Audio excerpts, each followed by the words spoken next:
Hello, everybody, and welcome to the Black History Month closing ceremony. My name is Corey Tucker, and I'm a senior studying communication and media. And I'm Omar Rashid, a junior in the Ross School of Business.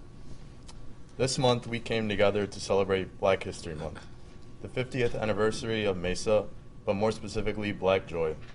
Throughout this month, we have made it a mission to celebrate ourselves. We realized that Black people experience many hardships, therefore we didn't want to focus on that. As the planning committee was brainstorming ideas for what this year's Black History Month theme should be, we decided that this campus, in particular, was overdue for a celebration of our joy, which is how we came up with Black Joy. This month, we have made it a priority to focus on the successes and accomplishments of the Black people of all backgrounds. We wanted to highlight that despite our struggles, we are leaders, scientists, doctors, innovators, entertainers, and so much more. We wanted to highlight that we as Black people continuously beat the odds in a world that was, in theory, not made for us. We wanted to show that Black joy is being proud of who we are despite our struggles. Throughout this month, we have had numerous events that portray Black joy and the celebration of Blackness overall. We hope you guys were able to make it out to some of those events so that you were able to demonstrate your own Black joy. If you weren't able to attend any of our past events, please check the Mesa programming calendar to find out more on the events we have left. We hope you know it's never too late to practice Black joy. In fact, we encourage you to find Black joy in your everyday lives. Special thank you to University of Michigan executives Martino Harmon, Kimby Khalili, Robert Sellers, and Anjali Anakor, along with Michigan Media for providing us with this live stream. We would also like to thank Rihanna Womack for taking the pictures, seen in the slideshow, and continuously showing up for the community. We have an amazing lineup for you all, featuring an acknowledgement of the land, libations, 3 performances that have been eloquently put together, public interviews, and words from our keynote speaker. We want to thank you all for joining us in the celebration of Blackness, and we hope you enjoy.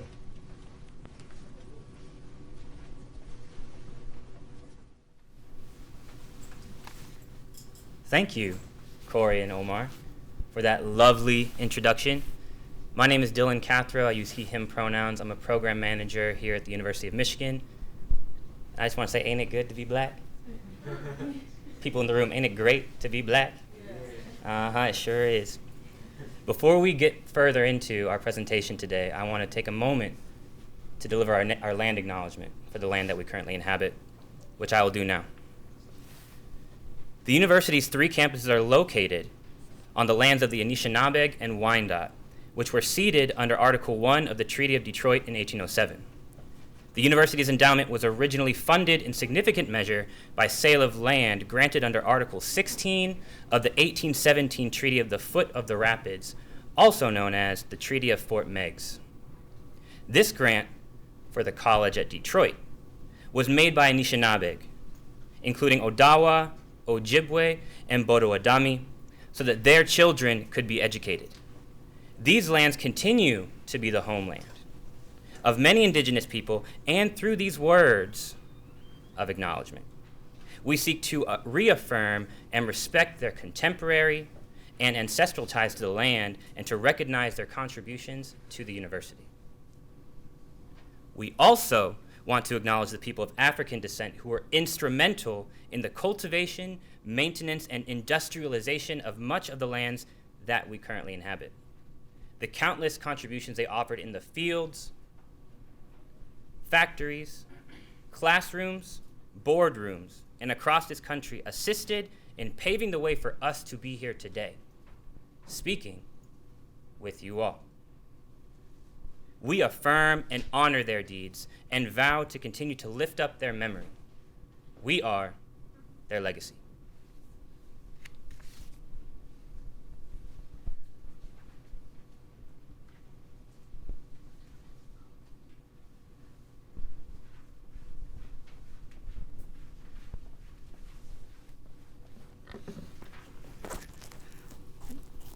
Hi everyone, I'm Carla and I am the SEBA for the Black Student Union. I will be stepping in for Mama Beth today in her absence to do libations.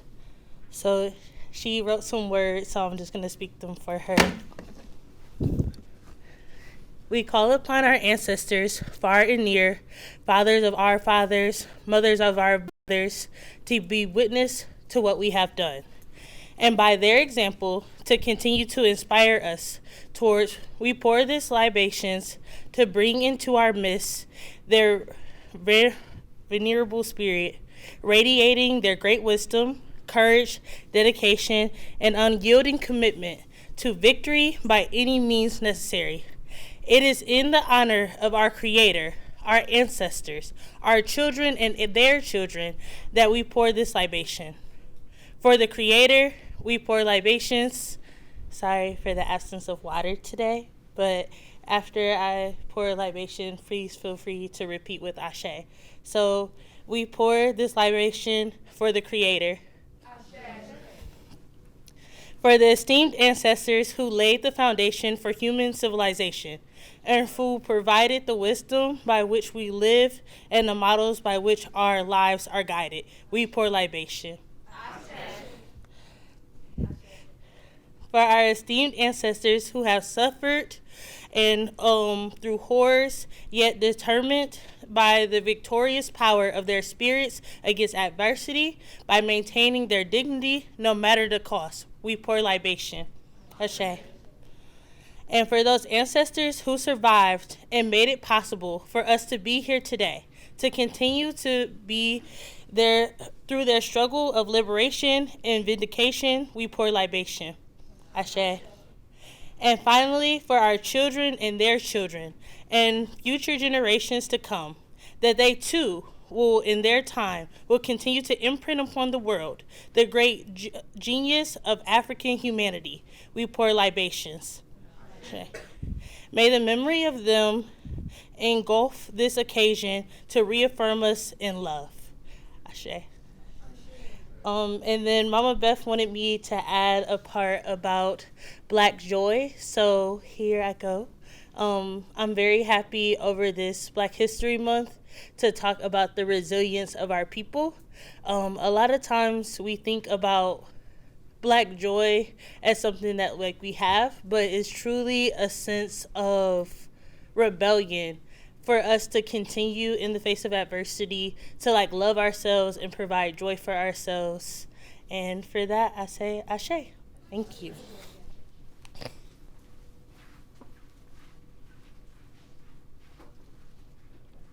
Thank you, Carla, for those libations and recognitions of our ancestors. Hello, everyone. My name is Taylor Smith. I am a junior at the University of Michigan Ross School of Business and a minor in community action and social change. I use she, her pronouns, and I'll be introducing to you all our next spoken word. His name is Byron Brooks, aka Mo Soul. He was born in prison, formerly homeless, turned activist, musician, and scholar. He is a proud native Detroiter and current grad student in the schools of higher education as well as social work, and he plans on attending law school to be a civil rights attorney following his matriculation. Byron is also a proud member of Phi Beta Sigma Fraternity Incorporated. He will be giving us a spoken word that perfectly explains the resilience and Black joy of Black people in America.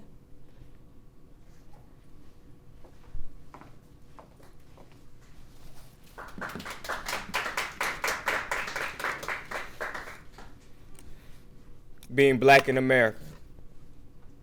The same nation that had us singing "My Country 'Tis of Thee" is the same nation that kills men, women, boys, and girls that look like me. Being Black in America. For the past few years, all I've heard was America screaming about again making it great. And to that notion, I beg to question, my brothers and sisters, when was our country truly and ethically great? Was it during the time when my people were beaten, enslaved, and raped? Being Black in America. Was it when racist white men filled with hatred burned crosses and lynched Black and brown Americans, all while wearing a cross around their necks and a white sheet across their face? Being Black in America. Was it when Emmett Till was killed based on a white lie? Or when the white woman who admitted she lied was never tried? Being Black in America. We call this nation the land of the free, and I guess that's true. Well, as long as your skin lacks melanin and your eyes are deep blue. Being Black in America is knowing that if I were ever to step foot ready to riot on Capitol Hill, I'd be tear gas shot and most definitely killed. Yet armed domestic terrorists rioted, stormed, and looted the building without worry or consequence. All because they had white privilege as their shield. Being black in America means that I could be murdered by a white man just for jogging in the street. Being black in America means that I can be killed by police right inside my own home as I sleep. Being black in America means that justice is swift for everyone except for me. Being black in America is full of wonderful culture and flavor. Being black in America is constantly reminding our justice system of the injustice that remains in the murder of Breonna Taylor. Being black in America will no longer be a death sentence for my future children, because enough is enough, and I will continue to fight as long as the blood within my veins and the Lord Almighty keeps me living. Being black in America means taking a stand. Being black in America is showing our oppressors that told us that we couldn't, that yes, we most definitely can. On July 23rd, 1963, in the great city of Detroit, Dr. King for the first time uttered the words of his dream. And as a black man from the city of Detroit, I do decree that being black in America will break the shackles of power, privilege, and oppression, and finally allow true freedom to finally ring. Being black in America will show our kids that we truly come from kings and queens. Being black in America will remove from our society racism and hatred's horrible sting. Being black in America will ensure that all people, no matter the color of their skin, nor the place of their origin, will all be able to live out their American dream, being black in America.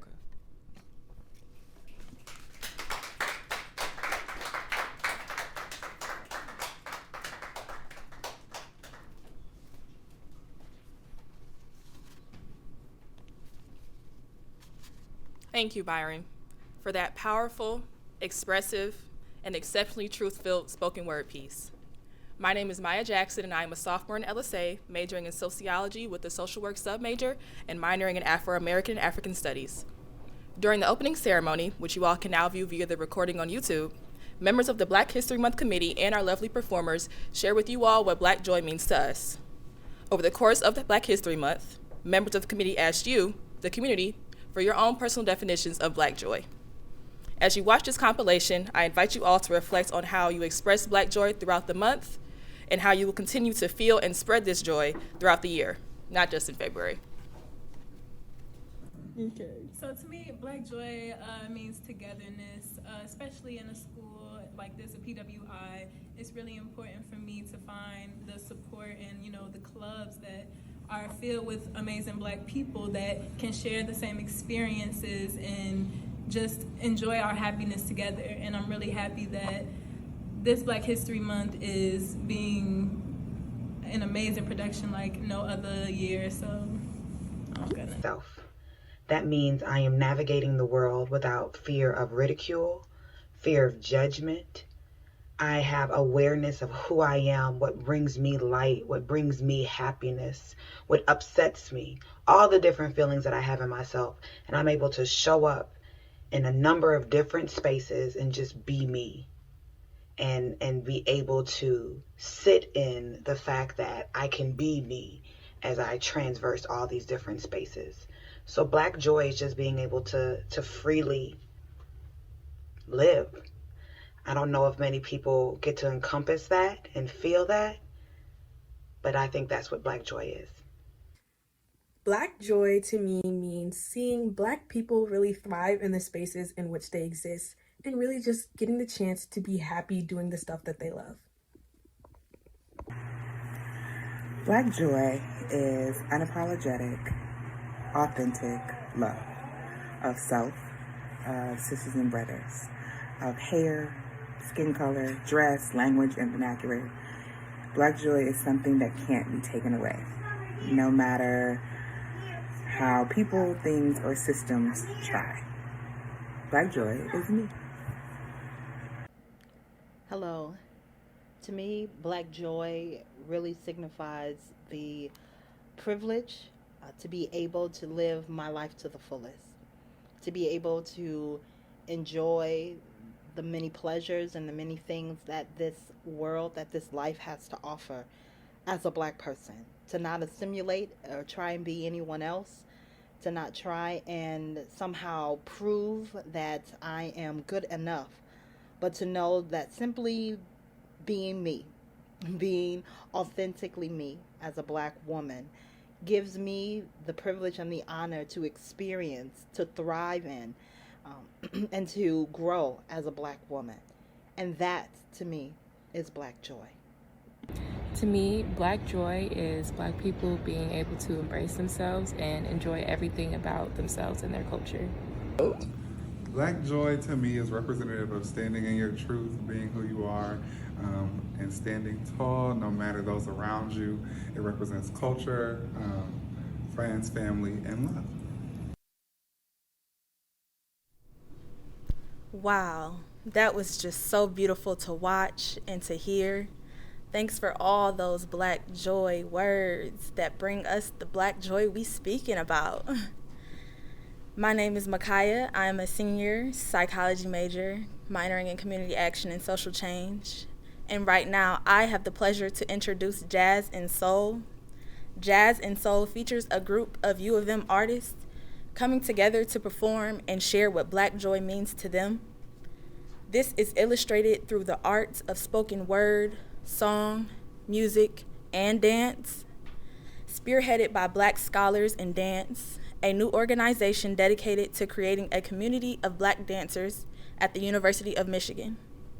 Jazz and Soul symbolizes how jazz music and improvisation created a sense of identity, originality, and innovation for black people in the late 19th and 20th centuries. The featured performers of Jazz and Soul are Brooke Taylor, a dance major, Christina Ben, a dance major, Simone Clotilde, an acting major, Victor Imbo, dual degree in jazz studies and music technology, Andrew Achery, an acting major, Mariah Stevens, dance major, Candace Terry, dance major, Cameron Johnson, who has a bachelor's degree in business and master's in jazz piano, and Joe Thomas, who majors in jazz studies. So now, without further ado, I present to you Jazz and Soul.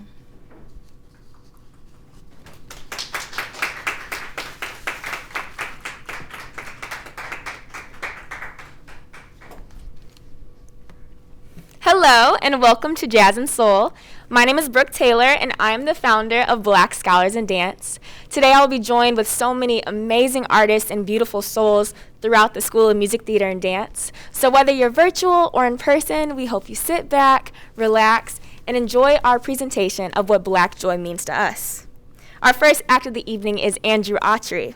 He'll be bringing y'all a spoken word piece by Fatima Aman entitled Ode to My Dark Skin. Thank you.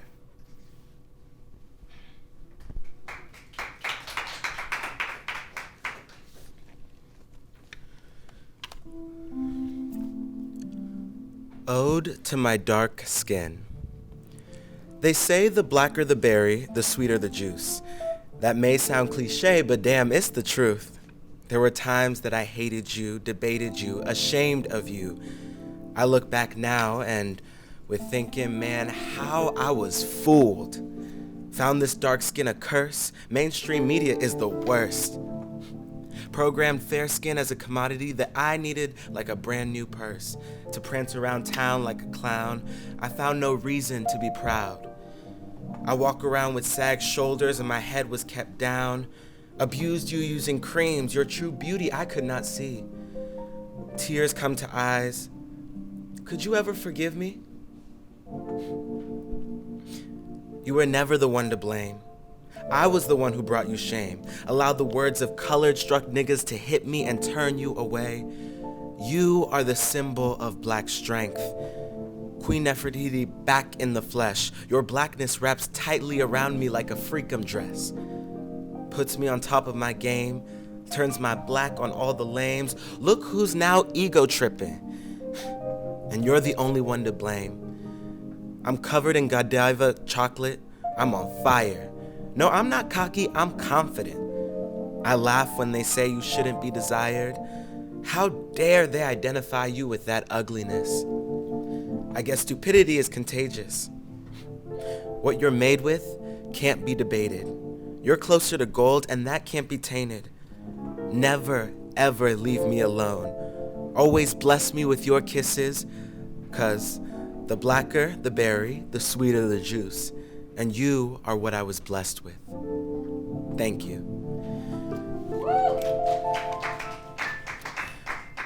Next up, we have Joe Thomas and Simone Clotilde singing Dream a Little Dream of Me by Ella Fitzgerald and Louis Armstrong, accompanied by Cameron Johnson.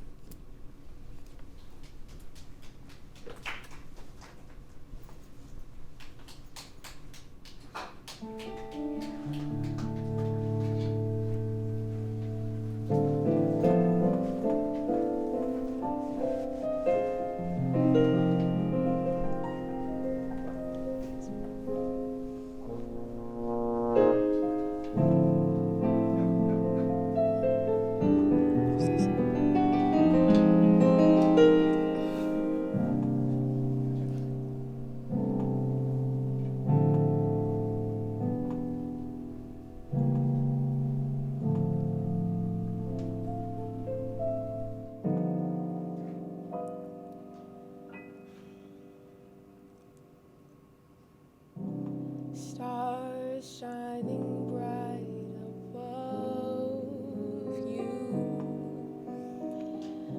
Night breezes seem to whisper, I love you. Birds singing in the sycamore trees. Dream a little dream of me.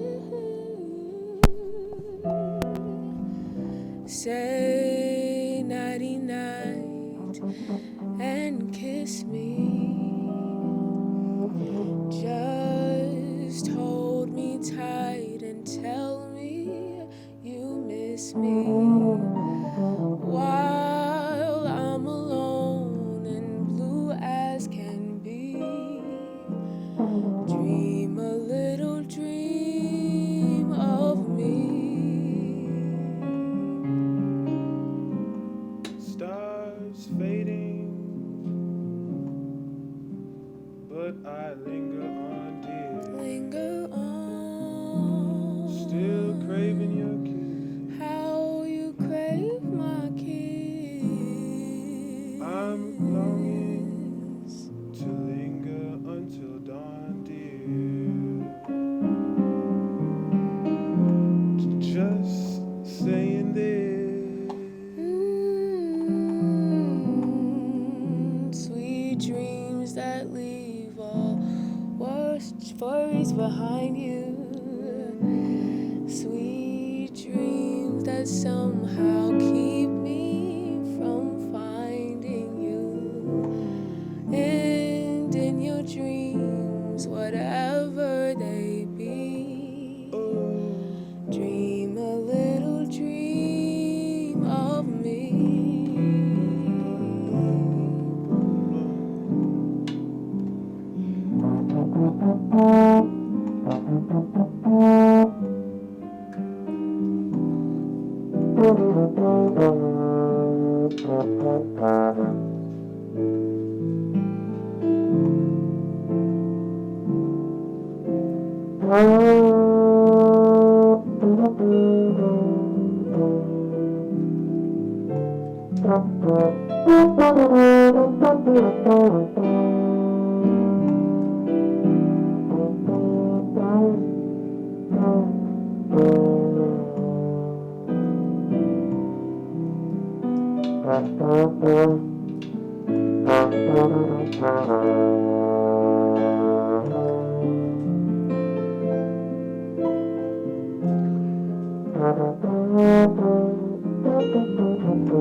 Stars fading, but I linger on, dear. Still craving your kiss.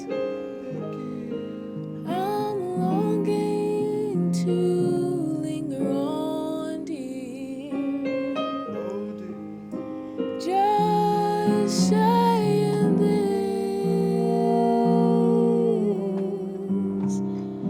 Sweet dreams, dreaming till the sunbeams find you. Keep dreaming, leave all the words behind you. But in your dreams, whatever they be, you gotta make me a promise. Promise to me you'll dream. Dream a little dream of me.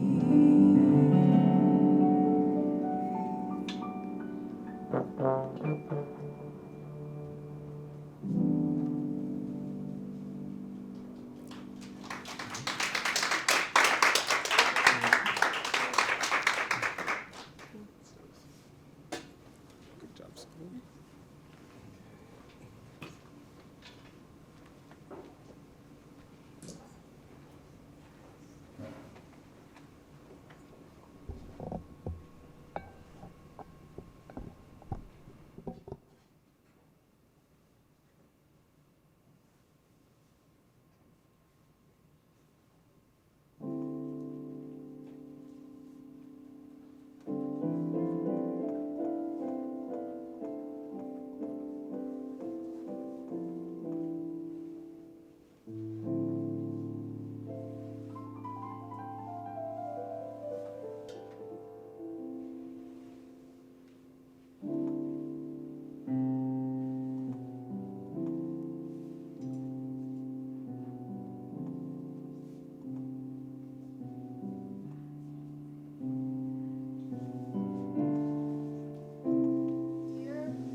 By Simone Claudio.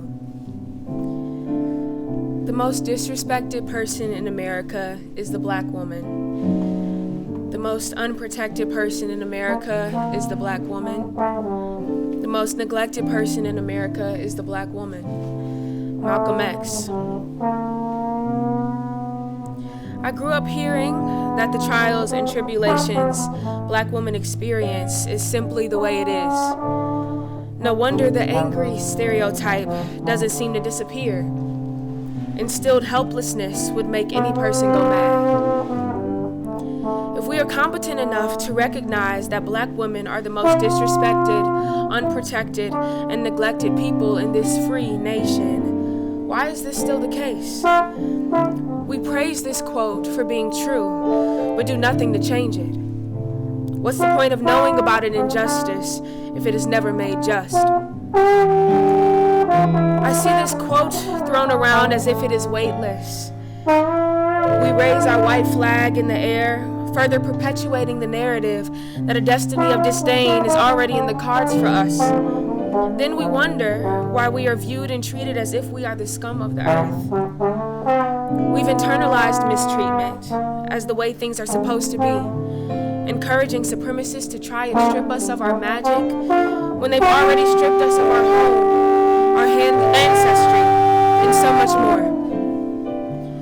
I refuse to put this saying of surrender into my heart. The thought of accepting this as truth makes my beautiful, unapologetically black skin crawl. I will not tolerate disrespect.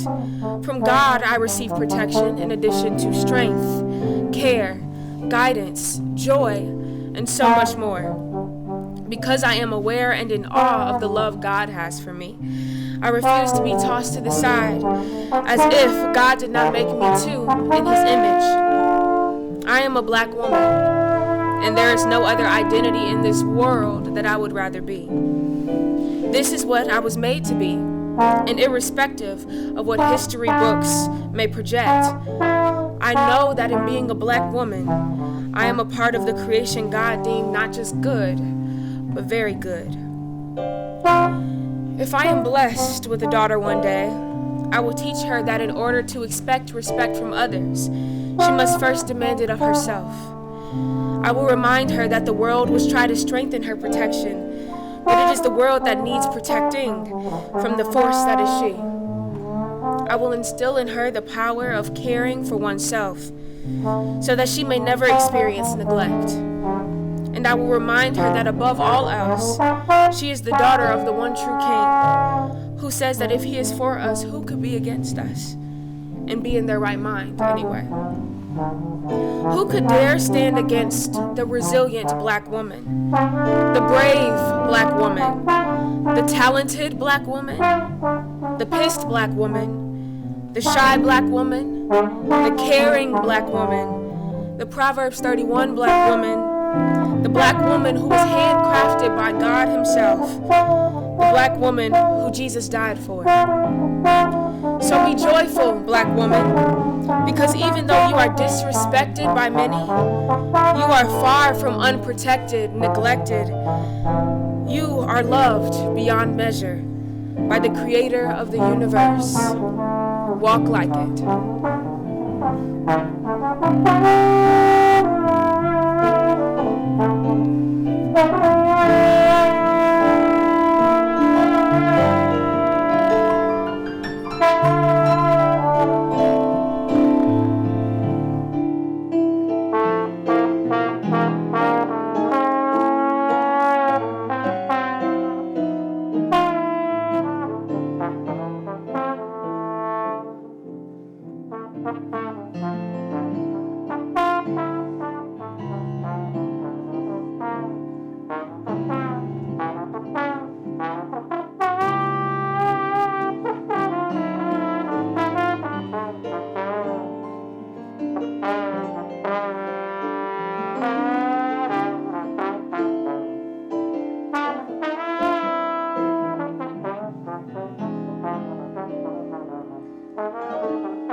Wow. Wow, wow, wow. Wow, wow, wow, wow. Ain't it good as hell to be black? I need a moment to take that in. Y'all couldn't see me on the screen, but I was crying like a baby because that was the epitome of black joy that y'all just did. And I'm going to be reflecting on that for the rest of the day and the week and the month and the year, as well as every other performance we've had so far. So thank you, and I will try not to cry through this introduction. Because dang, if that wasn't black joy. Up next, we have another performance, which I know is finna make me cry too. We have, again, my name is Dylan Cathro, he, him pronouns, program manager at University of Michigan School of Social Work. And I have the pleasure of introducing our next speaker, Micaiah, who is a senior studying psychology. Okay, and I'm glad I got that right. And without further ado, I am so happy and honored to welcome my homie Micaiah to the stage. Wow, that was just so incredibly beautiful. It's so hard to follow, but I'll try. So I have two pieces, one kind of short, one on the longer side. So, allow me to reintroduce myself. My name is Micaiah, a whole human, a beautiful mess, walking contradiction, big words not in my diction. I'm a woman of many names. Trina, Red Baby, just to name two. Each me is different, but they all true. With my curls forming my crown, my fro got naps too. Another black girl, unapologetically myself. Don't ask me to be anything more than that, but don't claim me to be anything less. I am no one's keeper, I am the one to be kept. Pulling these sentences together, call it poetic ambitions. But don't count the skeletons in my closet, I fret you won't be able to keep up. Strong black woman is just my character when I play tough. Still daily reminding myself that I am enough. And I don't like the word bye, it feels so forever. But these words I want you to remember. Always give your last, never give your only. So that's that one.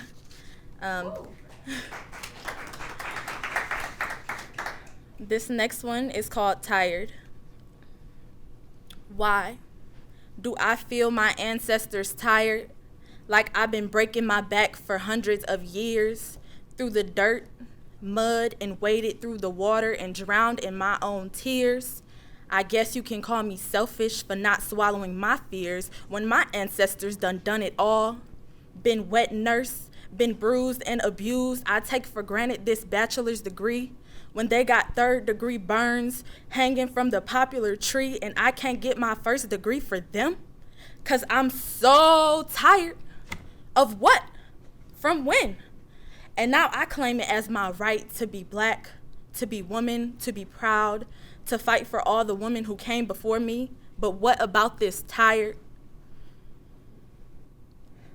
This tired that ain't get let go of. It got passed before the umbilical cord got cut. It got fed through my mother's nipple as I bit her breast like I ain't grateful for her priceless nourishment.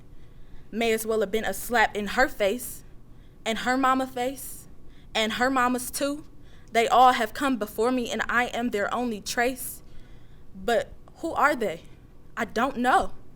No names beyond 3 generations back. Yes, I got a great grandma I got the pleasure to meet, but a grandmother I didn't.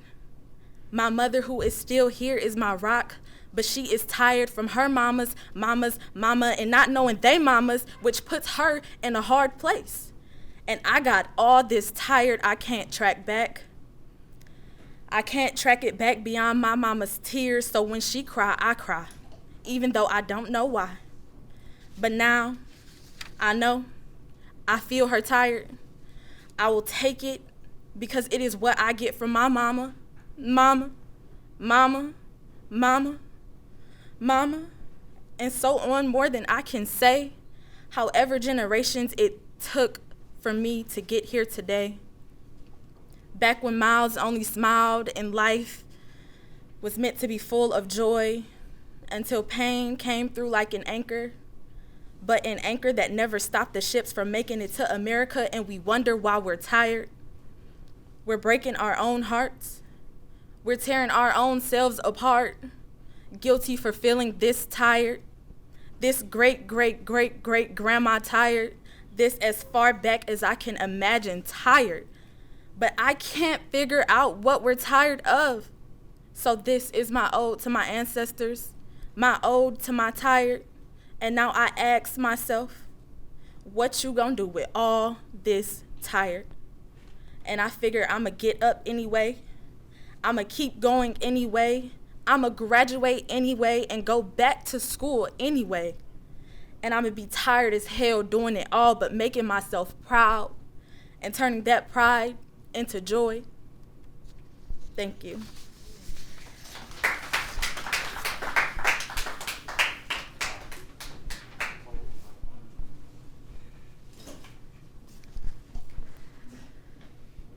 I think the underlying theme or phrase that we've been saying all afternoon is wow, and wow, and wow again. Thank you so much, Micaiah, for those strong, strong words. And thank you for allowing us to share into your quest to finding the answer for yourself. Thank you so much. My name is Nia White. I use she, her, hers pronoun, and I am a staff at the Multi-Ethnic Student Affairs Office. Welcome and thank you all for joining us for our closing ceremony. We thank you so much for taking time out of your day, whether you're in your office, at home, laying on the bed, however way you are watching this. We thank you all so much for joining us in this closing ceremony. And we do want to make sure that we indicate this may be the end of the Mesa Black History Month celebration on the University of Michigan's campus. However, it's not the end of celebrating Black joy and our Black history. I have the privilege of sharing with you all one of our events this month was showing some art exhibits within this very building in the basement ground floor. And so some of us didn't get a chance to really see it. And so I am going to share with you a slideshow. And so as we take time to reflect on what we're looking at, these are the artwork of the students here on campus. These are birthed from their frustration, from their joy, from whatever it is that helped them to create such monumental and very effective pieces. And so what we're going to do, we're going to show you a slide. You have about 10 seconds to reflect on each images that you will see. And as you take time to reflect, think of all that had been put into these art.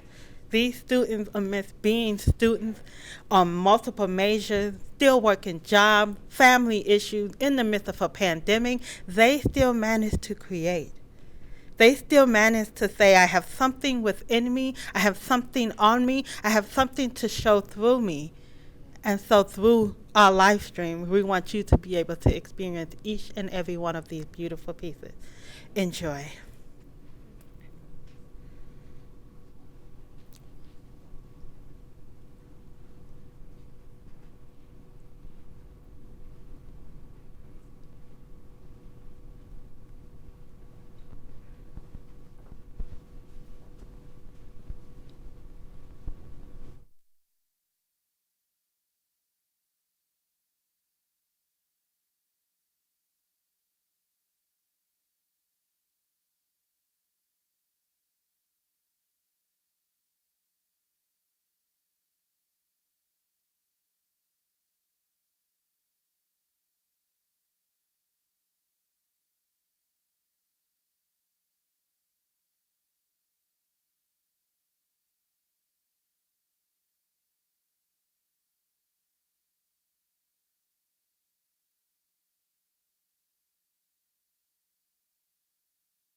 Thank you so much in taking time to reflect on those images. They will still be able to be seen as we post this live stream on our social media as well as our website, mesa.umich.edu. But I hope you were able to see and be able to reflect on some of the images they have created and share with us. Thank you so much.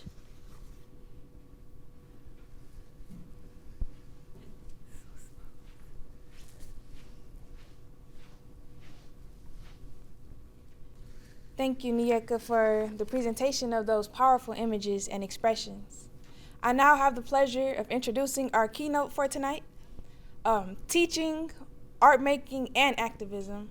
Robin Wilson is an associate professor of dance in the Department of Afro and American Studies. Her poise is displayed on and off the big stage as she values teaching others to discover art from within while also incorporating the history of the arts and activism over the years.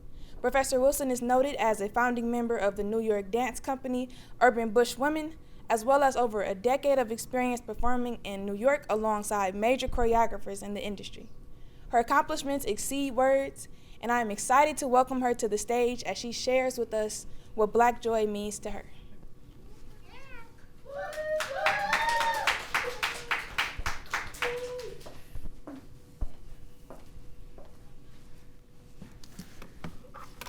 I get to take this off. Hurrah, hurrah. Good afternoon, everybody. You know, I think it's important to make the acknowledgement every time we show up in a space, because even though it was made for this event, it's important for me to make the land acknowledgement, so I shall. But first, I want to introduce myself. Yes, I am Robin Wilson. My pronouns are she, her, hers, and cisgendered woman wearing a print brocaded quilted jacket, red glasses, curly gray and white hair, and there you go. So I do want to first give honor to the guardians and keepers of this lands that were ceded in coercive historical treaties and through the dispossession of indigenous peoples, most notably the Three Fires people of the Anishinaabeg, the Ojibwe, the Ottawa, and the Potawatomi, and their neighbors, the Seneca, Delaware, Shawnee, and Wyandot. I want to give honor and recognition to the enslaved Africans and their descendants who, not through their hard labor and intellectual rigor, developed this land, these industries, and built, and we stand on the shoulders of them as those of us standing at the University of Michigan. I stand on the shoulders of my ancestors, both known and unknown, my dance ancestors, mothers and fathers, as well as my own ones. So I'm standing on the shoulders of Beatrice and Johnny Rutter, Jim and Belle Wilson, William and Francis Copeland, Leon and Louise Wilson. My dance ancestors, the list is way too long to go into here, but I'll mention a couple things, people like Carrie Amu Welsh and Zora Neale Hurston. We know about Alvin Ailey, but what about Elio Primari? What about Diane McIntyre? She's not gone, but I stand on her shoulders. And as I look back, and I look at my teachers, and I look at my mentors, Diane McIntyre, Brenda Dixon Gottschall, Baba Richard Gonzalez. It's my hope today that today's talk will serve as me reaching out to help you stand on my shoulders. Because it's so corny, it's a village, right? We're not gonna wear that out. But there's a wonderful song that Sweet Honey in the Rock used to sing that was written by Isaiah Barnwell based on the poem by Khalil Gibran, and I'm gonna try to sing it. It goes, and I messed with the words a little bit because I think about not only who's behind me, but who's in front of me. And I have no control over who's in front of me. And so the lyrics go sort of like this. Our children are not our children. They are the sons and the daughters of life longing for itself. They come through you, but they are not from you. And though they are with you, they belong not to you. We'll stop there.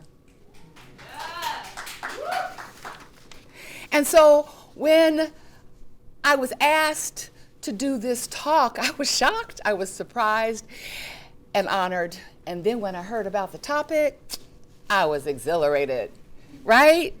Black joy in the face of adversity, in the face of what feels like a never-ending onslaught, tsunami of being dragged back into a world of modern day lynchings that we thought we were rid of.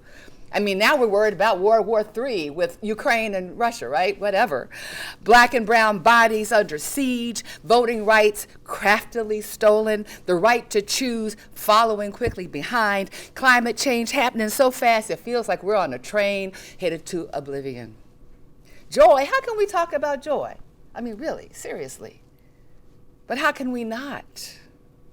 There's an expression that comes from one of my communities that says, the world didn't give it, the world can't take it away.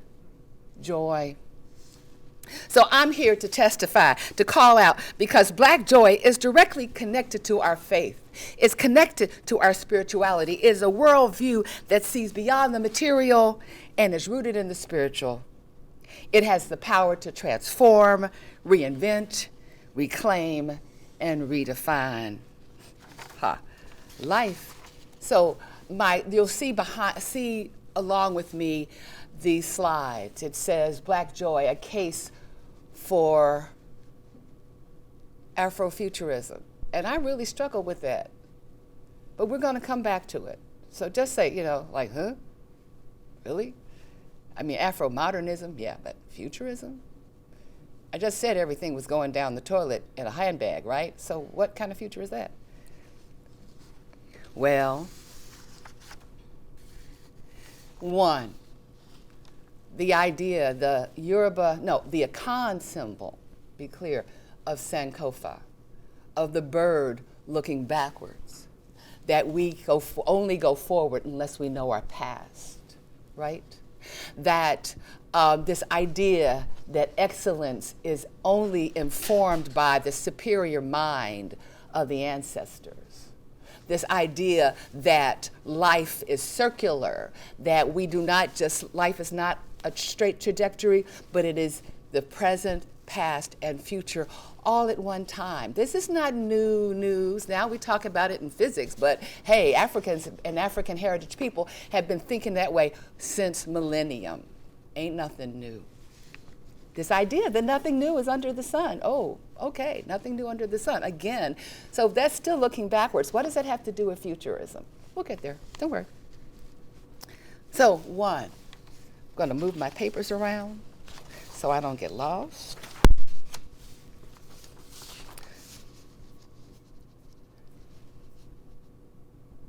Here we go. One, joy is resistance and power. Paul Laurence Dunbar wrote the poem, We Wear the Mask, and he really refers to this idea of double speak, double consciousness, because when the minstrels when Black people finally became minstrels, they took the form and they tweaked it.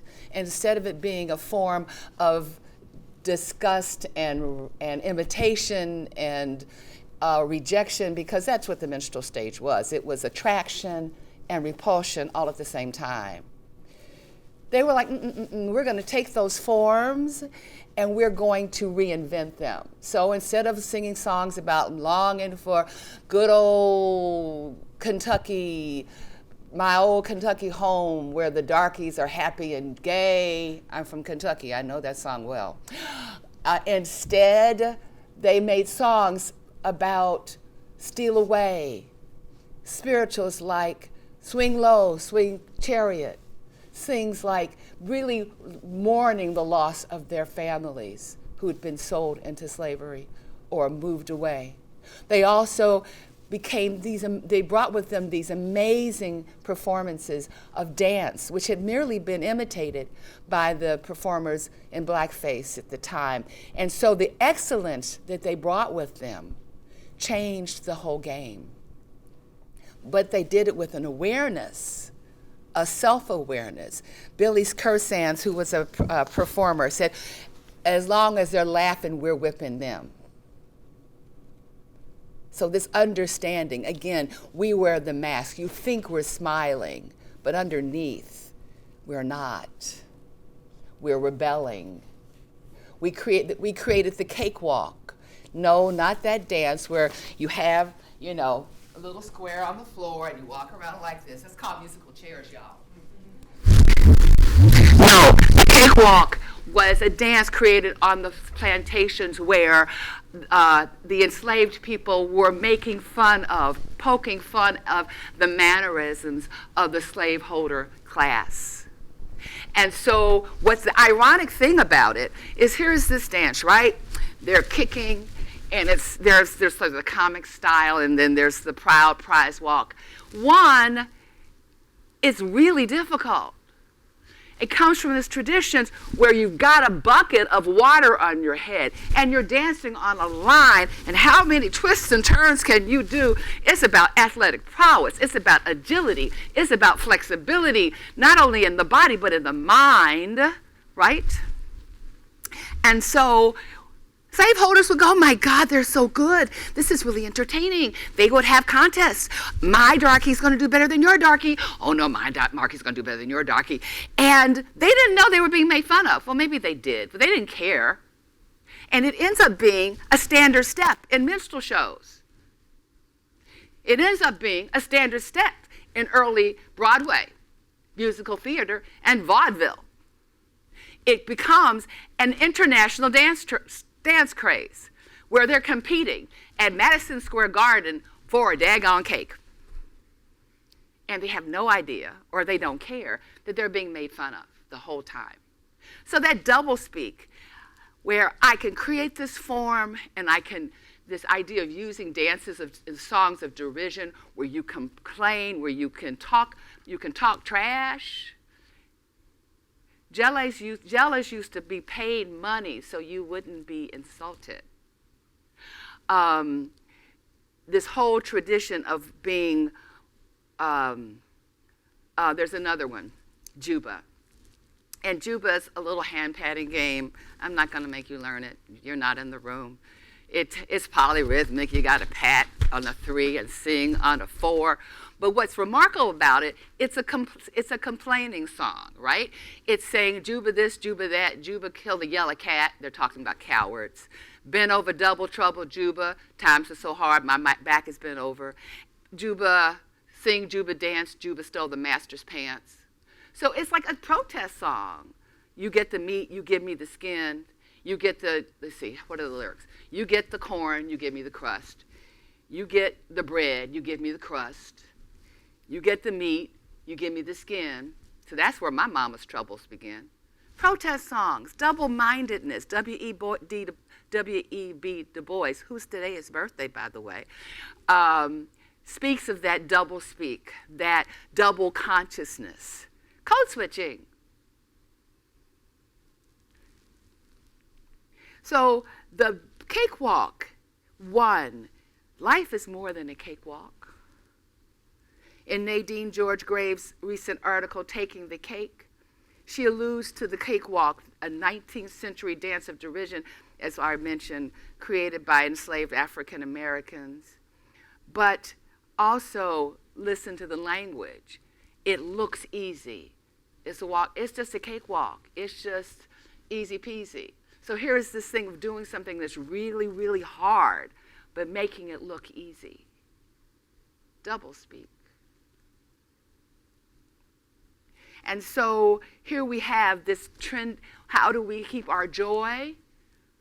By resisting through doublespeak. By taking things that look like this and turn them into something else. So let's look at that. I have some slides here. First one, Black joy is dance. Yeah, we just saw these beautiful dancers, but it's more than that. Dance as a force against cultural genocide. Because at the essence of being an African in the diaspora is dance. And dance cannot be erased. You can't burn it. You can't break it. It's encoded in our nervous systems, in our cells. Even if you have no rhythm, you still can move. And we know dance is the first art form before music, because in the womb, the heart is beating and you're responding.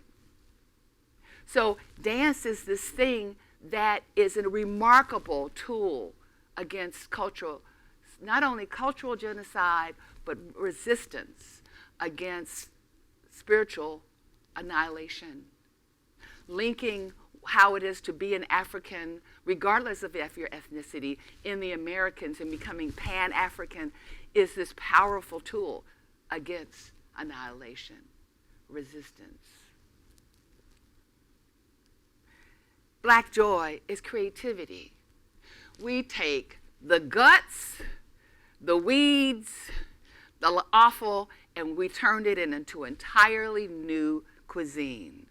We took scraps of fabric and put them together and created these magnificent quilts. We just saw this young woman and this young man, and actually two men and one woman, or oops, well, I saw them. I'm not even going to try to say who they were, performing, improvising with their voices and their tones, playing here and there. Black joy is sustenance. We persevere because we have a connection to the divine, something bigger than us.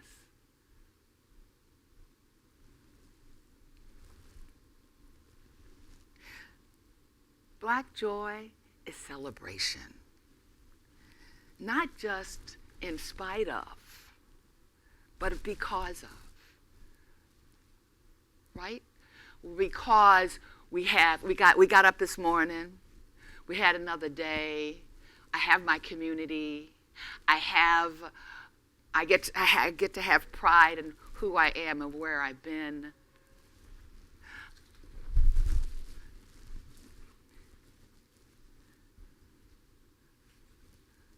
I don't want to go to that slide.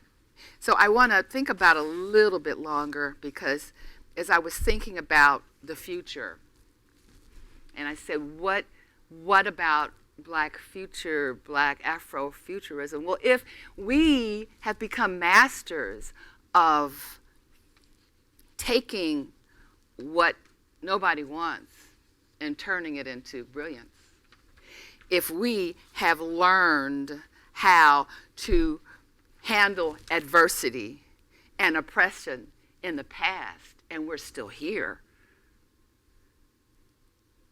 if we can have rage and pain and still keep going forward. Even there's a dance step in the Dunham technique called rocking horse, where you rock back and forth. And when you do the cakewalk, you walk back and forth, sort of going into the present, into the future, and into the past. Here we're talking symbolism right there. You know, we don't have to have it written out. It's in the body. It's in my dances. I am telling you the stories of my people because I'm rocking back and forwards. Right? I am walking with my pimp because I got one foot in this plane, the spiritual plane, and one foot in the physical, the material plane. So that's where that walk comes from. See, y'all thought I was just being cool, right? It is like symbolism everywhere. I have a keychain that's from Ghana when we were in Ghana together, and it looks like a print, but it really has this whole cosmology implied. And I'm not going to say it right, but it basically means accept God, EXCEPT. Everything is flawed except God. And it's just a little symbol.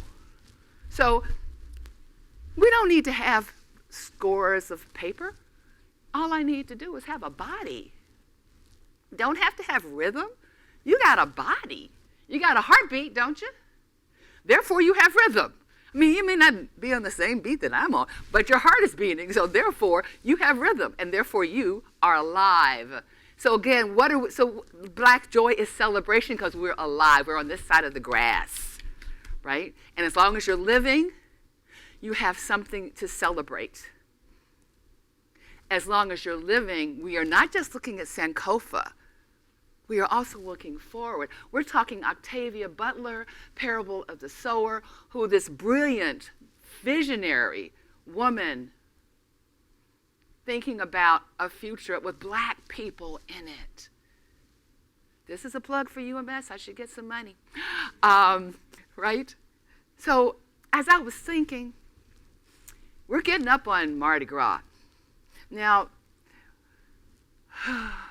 New Orleans, New Orleans, New Orleans. What I love about Mardi Gras, as in Black joy is resistance, we are enough. And we are unapologetically ourselves. So the history of the Mardi Gras Indians is a little sketchy. In fact, even the fact that they call themselves Indians, I mean, the indigenous people might have feelings. I'm bringing this to a close, don't worry. Have problems with that, and I can understand. There is a history of the enslaved Africans escaping into the bayou, just as in Jamaica they escaped into the mountains of Jamaica, as they did in Suriname, and they escaped into the bush. And these whole Creole cultures of bush folks who end up hooking up with the indigenous folks that are there. But what I love about the New Orleans and what I love about Mardi Gras Indians is this fierceness. One of their anthems, which I won't repeat because it's really inappropriate, is the name is called Indian Red. You see, I can't even, you can't say, no, not cool. But the best part about it is this line. We won't bow down to the dirty ground. And I think about that all the time, that no matter what comes at us, we gonna keep walking, we gonna keep stepping, we gonna keep going on. So in honor of that, let's see if this is gonna work. I don't know if that music that is loaded into it will play, Nika, but I cannot have us be in this room together and not have us embody what I just talked about. So get up. Get up off your seats. I know, put your phone down, come on, put your mask on, whatever. If not, I could probably plug it into my system somehow. Otherwise, it's going to be on. Otherwise, it's on my computer. So if you could, I could put the mic next to the computer. Would that work? That's awesome. So here we go. Not as loud as it needs to be, though. It's not loud enough. Oh, for them, but not for us. Oh, I'm so sorry. Can y'all hear it? Good. Make a circle. Come on, quick. 5, 4. I mean, before couch to get there. 3, 2 and a half. 2 3/4.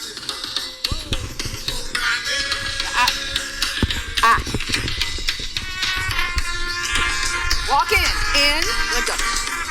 Walk back.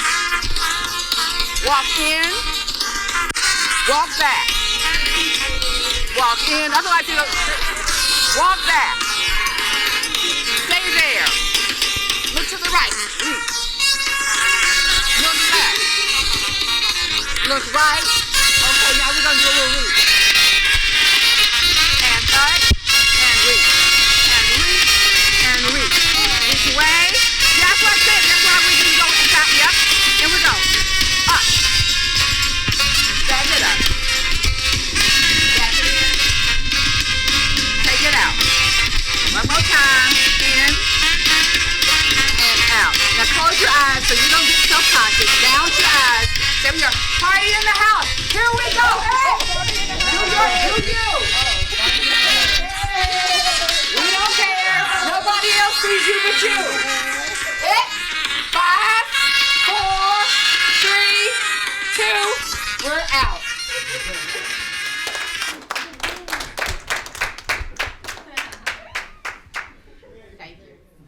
Thank you very much.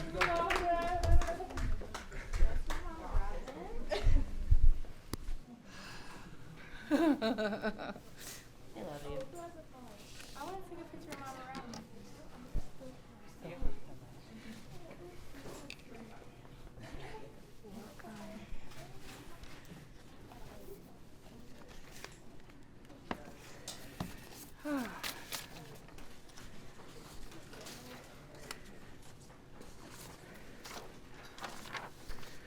can eat now. Oh, I'm about to walk off with your papers.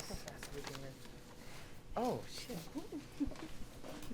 And you just cursed. Wow, what a way to get the blood circulating. I'm awake. Did you all have a party over there? But did you go in and out? I hope y'all was dancing too. Listen, okay. First off, let's give a wonderful, wonderful, wonderful thank you to Professor Wilson for her lovely words, her encouraging words, her enlightening words to us. Thank you so, so much. Had me in deep contemplation and appreciation, and I'm just gonna say it every day. Ain't it a good ass day to be black? Again, my name is Nia White. I'm Dylan Cathro, he, him pronouns. She, her pronouns on this side.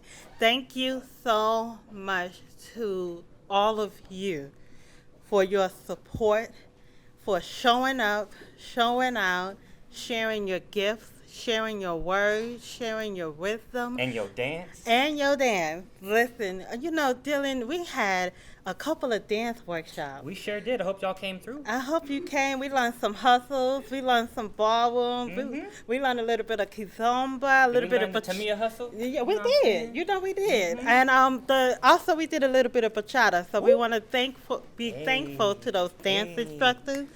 We had a moment to talk about disability while being black. What else we do? What else did we do? We had an anti-racism teaching. We had the anti-racism teaching. With yo Shirley with me. That was with me. I hope you came.